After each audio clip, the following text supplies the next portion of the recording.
We want to thank the Miss Africa USA pageant and Napoli Natural for their advertising efforts regarding this podcast. The Miss Africa USA pageant in Maryland brings out the most courageous and astute African women from across the diaspora. Go to Napoli Natural in Leimert Park, LA for all things natural regarding beauty and health. I got a theory. Is the word Akata a mystery? Do we really know the history? I'm Nigerian, born in America. So this is 5 minutes with an Akata? Well, yeah, my people, black people, good people, and all peoples. In today's quest to learn more about the word Akata, I speak with the great one and only Tiffany Ginyard, who is a special reporter to the Afro Newspaper and a special reporter for the Baltimore Times, and also founder of the Fly Girl Network, which is a nonprofit focused on collective consciousness and well-being of Black people in Baltimore. Welcome in, Tiffany. How you feeling? I'm well. How are you? I'm doing fantastic. Thank you so much for joining me for 5 minutes with an Akata. Happy to have you here. Thank you for having me. Yes, ma'am, of course.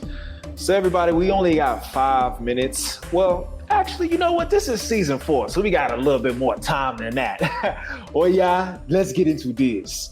Okay, so question number 1, which is the main reason why we're here, Tiffany. Have you ever heard of the word Akata before? And if so, what do you think it means? I have absolutely never heard the word Akata before.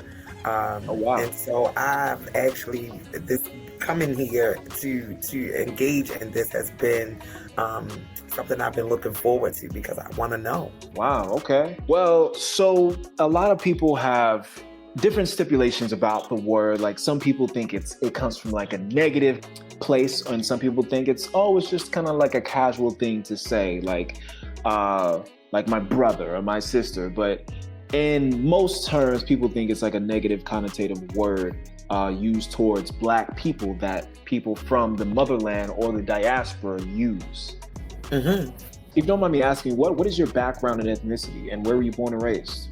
So I was born and raised in Baltimore, Maryland.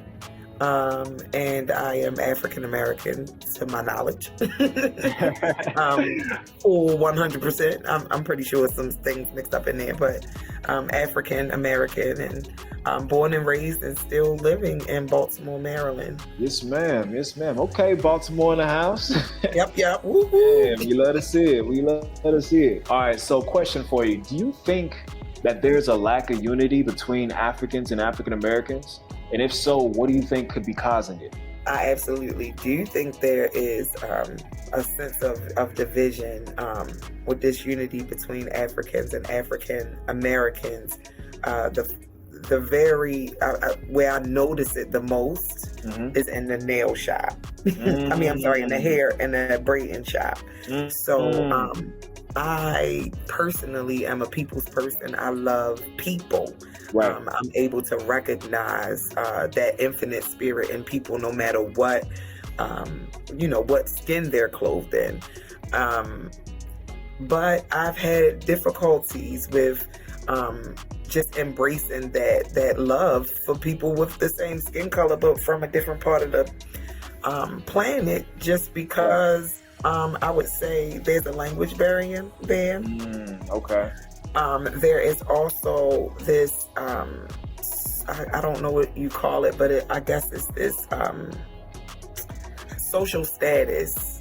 And I don't even know how you would even characterize that when it comes to African versus African American. But it just seems like we are disconnected when it comes to commerce and education.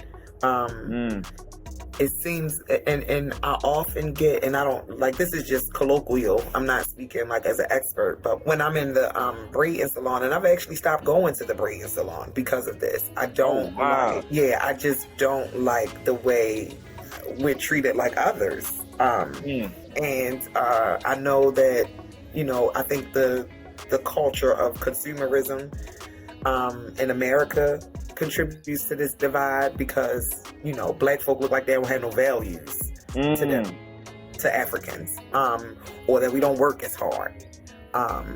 We don't know the value of family like they do. And I get that just by the way that that Black women are handled in the braiding shop. So I'm just going to say, yeah, the disconnect is something that I feel is an energy. Again, because of the language barriers, I haven't had an opportunity to actually speak with an African person and say, you know, what's up with this? Or why is it that, you know, I haven't had that opportunity. So I'm looking forward to, you know, maybe certain, you know, other opportunities for this engagement and conversation between Africans and African Americans that can happen, because I look to them as brothers and sisters. And people who could share more about my identity that I even know. And then I get looked at or shunned like, you don't know this?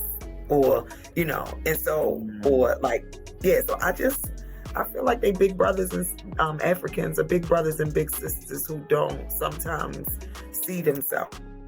Wow, yeah, like you brought up a lot of good points. You mentioned a lot of things that I've heard commonly before, how some people from Africa, from the motherland, or even in the diaspora kind of look down upon, you know, African Americans here who were born and raised here and their family have been here for years and generations upon generation. Like it's very interesting how you basically are saying the same thing that I've been hearing. And I also don't know where that comes from, but you know, that's the reason why we're here on this podcast having this conversation. So thank you for sharing.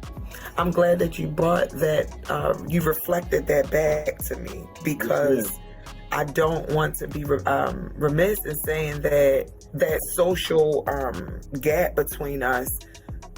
African Americans also hold, I would say, 50% of that weight as well, because while we aren't as connected to the land as our African brothers and sisters, there's enough knowledge and education and enough that has been shared with us for us to want more, for us to go farther, for us to go the extra mile to learn cultures and customs, so that when we do walk up into the braiding shop and the ladies are in the back eating with their kids, we can show some respect.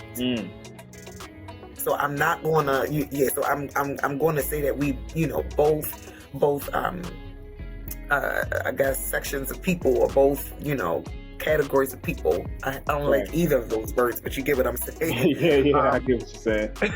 They both equally share in this disconnect, because I believe, you know, and I take responsibility and accountability as an African American I know that I have not been given the whole story.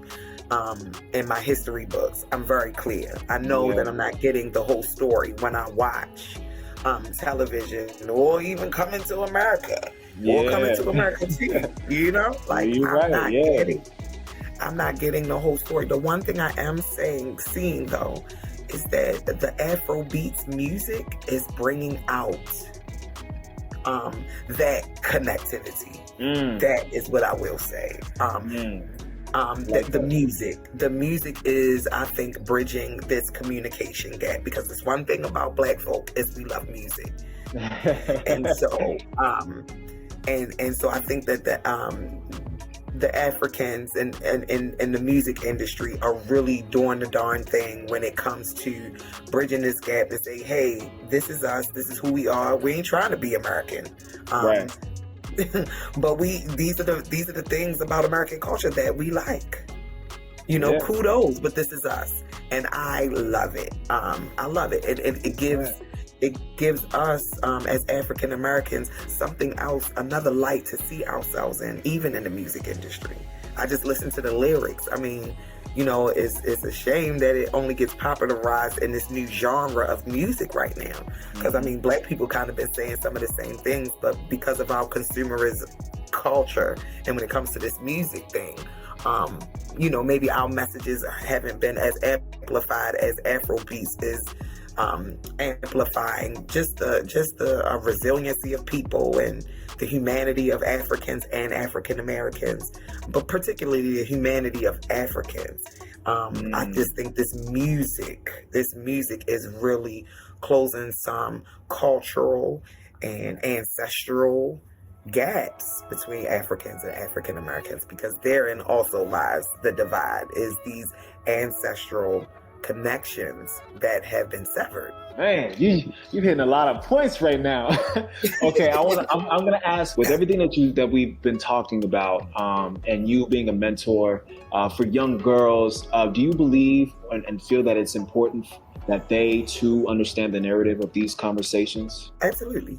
I think that a conversation like this is going to be one of the primary ways that young women and men get the message in an authentic way. Right now, where they're going to school and what they're seeing on TV are watered down and filtered messages of who we are as a people and who they ultimately will become, right. Because we are only an extension of our ancestors. And so I mean, that to me, that's the most simple way. And I really appreciate you all for creating this platform, because media and digital media is probably one of the primary ways of consumption for young people. And so I think that, yes, this is right on target with making sure that young people have a authentic sense from a variety of people, what the dynamics look like. Well said, Tiffany. Well, thank you so much for joining me today for 5 minutes with an Akata ? We definitely got to have you back on another show. You have so much to sow. So I got a question. So am I an Akata? Would I be considered? It depends on who you ask, because some people would definitely be like, yes, she's an Akata, and then some people would be like, nah, I wouldn't call her an Akata. Like, it really just comes down to who you're asking. Which is why we're having this conversation. Well, I'm going to stay tuned and listen to some other guests and get my Akata knowledge up. Yes, ma'am. Yes, ma'am. Thank you again for coming on, Tiffany. Thank you. Maybe you know the true definition of Akata. If so, let me know. If you like this episode, subscribe, rate, share, and help spread the hope of unity. Ezekiel Ajeigbe, y'all. I leave you with love, joy, faith, hope. Peace. LAM.